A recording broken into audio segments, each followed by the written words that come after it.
Okay, so based on that, then you need to pick up a tool, then you need to pick up an environment.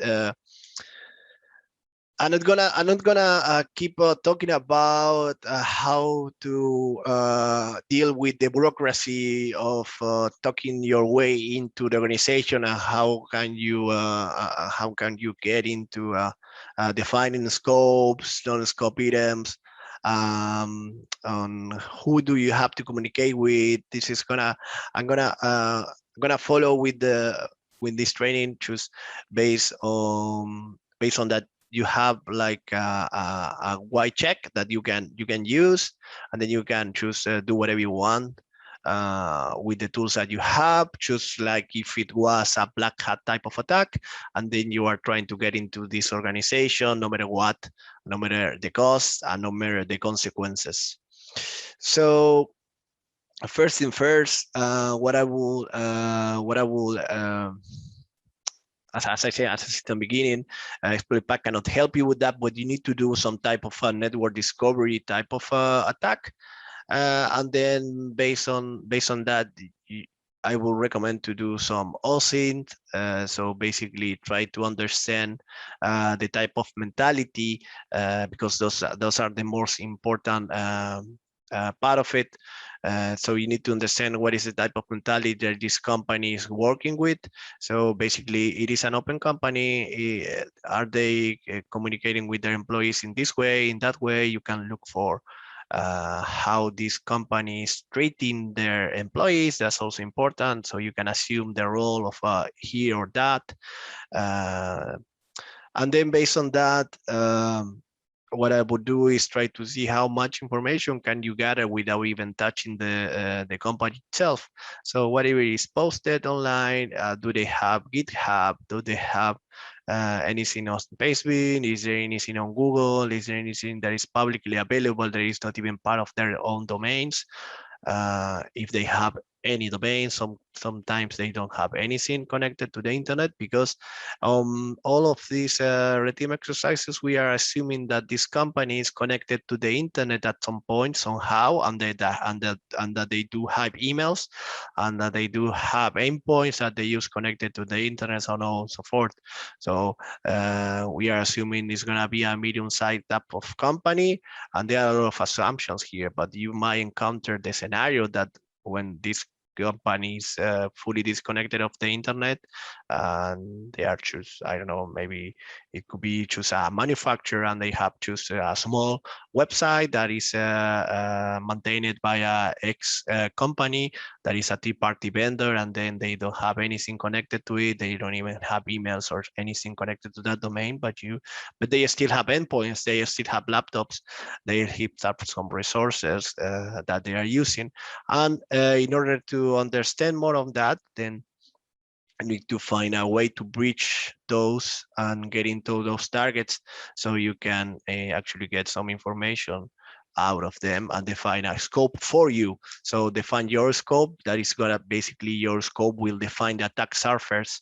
When you know the attack surface, that you can decide the type of tools and the type of attacks that you can use. But if you want to talk about the type of attacks that we can use with Exploit Pack, then what I will say, what I will recommend is to try to get, if we are talking about black hat type of exercise, that is kind of in the middle, on the gray area, then you can also think about getting access into third-party domains that they are using by these people.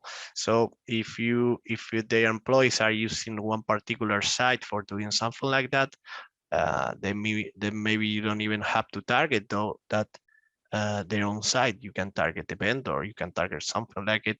Whatever is the weakest link on their chain, you need to go into that, and then based on that, then maybe you can reuse passwords, something web, something that is not going to be hard to achieve, because at the end, what you want to get is you want to get access to something. There is, in most of the red team exercises, you have to define. I mean, I say I don't want to talk about bureaucracy, but in most of these exercises, when you define an exercise, you need to define some jowl. So basically, something that you want to something that you want to target to. So basically, what is going to be the target at the end of it after you get into the company? If you get access to, for instance, an endpoint, or you get physical access or wherever, it doesn't matter, because after you get access, what's going to be? It's going to be, you want to get hold of their actions, of the actions of the company. You want to get hold of some sensitive documents, the list of employees, their bank accounts, or what's going to be. So you need to define some crown jewels of what's going to be the target to. Are they going to ask for ransom? What are you going to do? Are you going to test their blue team? Are you going to test their reaction? But how far are you willing to go? Are you going to fake calling the police? You're going to fake turning everything down with a simulated denial of service? I mean, what are you going to do? That's something that you need to define before running the exercise. And then also based on that, you need to also define a deadline. How much time are you willing to sacrifice for this exercise? How many resources are you gonna use for this exercise? Because also you cannot go on and on forever, right? Not even a criminal actor will go for 2 years or 1 year even on a APT type of attack. I mean, it depends on what they want to achieve. And if it's too difficult, they might need to start thinking out of the box and trying to do some lateral thinking, and then maybe try to understand what is the easiest way, what is the shortest path to that target. I mean, to the crown jewel that you want to get from them. All right, so tools that you can use with Exploit Pack. I mean, I assume that you already know about them, but let's go to them. So basically, you can do some browser shell. So basically, this is a way to do some discovery. Let me show you here. So basically, as it is, the browser shell, it will allow you to connect to Exploit Pack browser agent. So basically, it is a JavaScript. I can show you from Exploit Pack directly. Yeah. So when you launch it, it will, well, we show you the icon. In this case, it's a Chrome, but it depends on the browser. And then from here, you can take control of the JavaScript running on the browser, and also get some stuff from the desktop itself. In this case, I already connected it to another type of agent, so I was able to take a screenshot, and then I got the screenshot back from it. But from the browser, you can do whatever the browser can do. So basically, you can take control of the browser itself. But why it is important on the case of the red team exercise? It is important because it will go, everything will go to the browser itself, and it will most of the cases, I mean, in 90% of the cases, it will squeeze through every EDR, antivirus, and every type of every protection rule that just a regular company has running there. So you can feel more or less free of do whatever you want there. It's going to be an open ground for you. And then using the browser shell, you can define script actions. You can do autoexec. In this case, it's just running a keylogger on the browser and then showing an alert message. That's why it's showing this. But if I type something here, it's also going to send it. And of course, as you can imagine, because it's a JavaScript running on here, we can open the, well, I can I can disable the alert. Just like this. Save. And well, we'll run it a few times until it's done, because it's still trying to execute it. Oh, like that. Save current and send. Now it's not doing it anymore. So, well, now I can interact with the agent, with this one. The one I run it, and then I can send a message, a dialogue, open the keylogger, get the sessions, run the get the plugins, and this has been requested to this one, and then I will. Oh, let's close this. So, for example, because I requested the plugins, it's saying that it's using PDF, View, Chrome Beaver, Chromium, Microsoft Edge, PDF ViewKit, and built-in PDF. So those are the plugins that I have on this Chrome. And based on that, maybe I can request the versions and something like it, and then try to find an exploit if there is anything like it that I can use. And most of the cases, to be honest, you will not. It's not going to be as easy as like that. So just get the plugins and then run an exploit for that plugin, and then boom, you get root. No, it's not going to be like that, and not even close in 2021. Browsers typically they don't run with those type of access, but you don't need that, to be honest. Doing a red team exercise, doing a red team exercise using this type of module, what you want to do is to trigger the user to run a reverse shell. That's quite risky. Like, I will say, not do it, because it will be way too risky. It might work because if you target HR or something like it, it might work if you choose. I mean, to be honest, I still see a lot of people choose opening macros and then getting hacked through a macro or something. That's why I even have to add it into exploit pack with the BBS, because here 2021 people still falling for it, and it's sad to say it, but we need to still keep doing it, because I mean we need to test as like hackers do. So it is sad, but we still need to do. I'm sure most of you guys they are still getting their same request. Can you please test macros and blah blah blah? But it's like, stop using macros altogether, and that's it. But all right, they like to use macros, so, and hackers, they like to exploit those macros, and people still using those to, even though it's like 20 years ago. But all right, doesn't matter. Those type of attacks, you still need to do it. But those are more for a purple team exercise, or for a controlled lab environment, or for testing the monitoring type of, because I don't think that's going to be successful doing this type of attacks that I'm talking.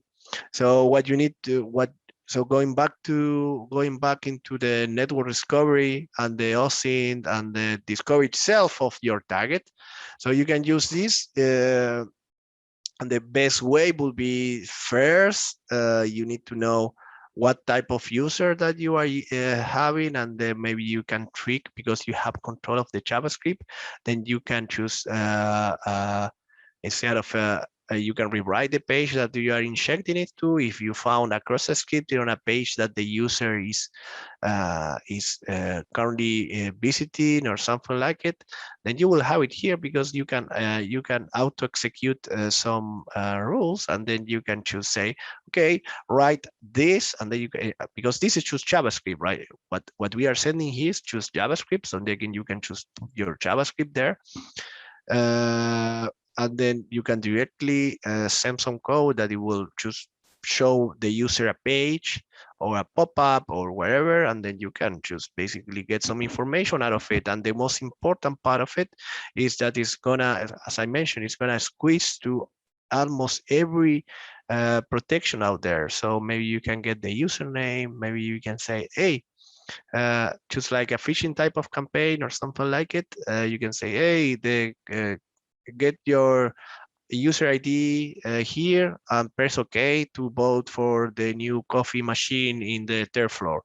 But you need to know that they have a third floor, otherwise it's not gonna work. And if you get a photo of the current coffee machine from Twitter or something like it, that will be amazing for you, and it will let the current employees, let the current information, everything that is posted out there, do the work for you.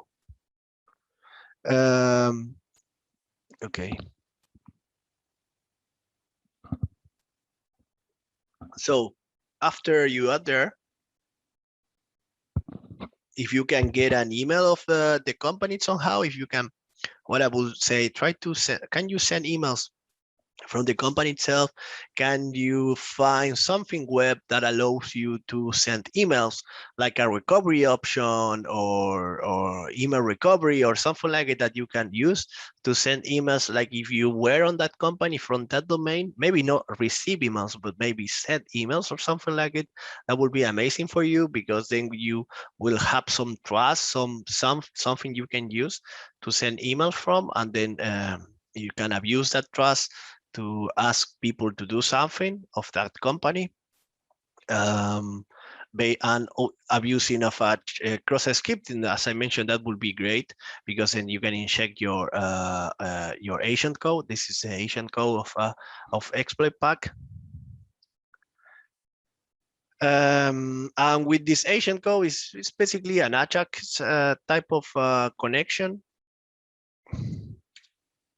and you can see it here. So it's basically asking for data, and then if you want to use it, what you need to do is you need to define. So you need to run exploit pack on a place that is gonna be listened to. So and then you need to run. So basically, if it's open internet, then you need to host exploit pack somewhere that it was gonna be able to listen to this traffic, and then based on that, then if the company is behind a firewall, or is not, or it has access to the internet, it doesn't matter. If it's on a private network, doesn't matter, because if it does have access to the internet, then it will reach the page, the exploit pack server. And then you need to copy this, and then as it says, oh, it doesn't say it was on the old version, but you need to choose to script and then include this agent. And on the agent here, because we are using on local host, you need to change this for the IP or the domain that you are that exploit pack is listening to. And then you will have the agent connected to exploit pack, and then you will have your agents, basically the targets, the employees on the red team exercise are going to be connecting to here, and then you can define some execution actions to conduct your phishing campaign or whatever. There are actually some phishing campaigns that you can run with exploit pack, with the phishing wizard. Let me see if I can show you, and then you can directly send emails through here, but you don't need to do the phishing campaign. I mean, what I would recommend is try to find a cross scripting, try to find a security injection, something like it that you can abuse in order to get your exploit package connected there, and then you will have a seamlessly way to interact with the employees, with the targets, without being detected by the typical security solutions. That's quite important, because otherwise, you will raise quite a red flag if you start sending phishing campaigns, or if you start sending I don't know, directly reverse shells or exploits against the network. They will be. You don't want them to be on the defensive side. You don't want there to be with the weapons ready to shoot you, or scared that something bad is going to happen. You want them to be relaxed, like every day is happening, that they don't want them to be aware that you are trying to attack them, because it's going to be more difficult for you otherwise. But okay, if you want to do a red team exercises in a phishing campaign, exploit pack will allow you to do that. And then there are a few of them that you can use for the typical public sites, but then of course You can create your own, doesn't matter. And basically it's gonna use the same thing with the same connection, with the same exploit pack JavaScript agent with the browser shell. And then it's gonna choose run the keylogger based on those. And then it's not gonna be your typical campaign, your typical PHP thing that they, when it send the post and stuff. No, that's easily detected. And in this case, we are using JavaScript, then treating the keyword, where it's going to the keyword, it's kind of sent back to exploit pack. That's why it's way better, because after that, you will get to log in into the platform. So let me show you how it works. So for instance, if you want to do, I don't know, Gmail, and then if you log in and you click next, well, remember that we have the, it says new remote agent connected, because I do have one agent connected now, and the auto exec is still doing this. So save. Going back to it. Yeah. Well, I need to save it on this guy.